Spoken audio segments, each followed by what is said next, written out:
మేము అమలాపురం నుంచి వచ్చామండి. మా అమ్మగారికి బ్రెస్ట్ క్యాన్సర్. రాజమండ్రి హాస్పిటల్లో చూపిస్తే ట్రీట్మెంట్ ఇంకా అవసరం లేదు, తీసుకెళ్ళిపోమన్నారండి. కానీ ఇక్కడ కాకినాడలో ఇలాగా నరాల ద్వారా చేస్తున్నారనేసి చెప్తే కాకినాడ వచ్చాము. డాక్టర్ గారికి చూపిస్తే మేము చేస్తామని చెప్పారు. తీసుకొచ్చిన నుంచి ఆ బ్రెస్ట్ అది లోపల ఉన్న ఓపెన్ అయ్యి క్లియర్ అయిపోయింది. ఇంకో అదే క్లియర్ అయిపోయింది. బాగానే ఉంది. మా అమ్మగారు బాగానే ఉంది. ఇప్పుడు మెడిసిన్స్ ఏమి వాడట్లేదు. ఆయన ట్రీట్మెంటే ఆయనే చేస్తున్నారు. ట్రీట్మెంట్ నయం అయింది. మా అమ్మగారు బాగుంది.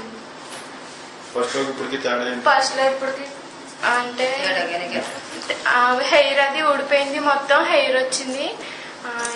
అదే బాగానే తింటుంది. అప్పుడు ఆకలి ఉండేది కాదు, ఇప్పుడు కొంచెం ఆకలి వస్తుంది. అన్ని బాగానే ఉన్నాయి.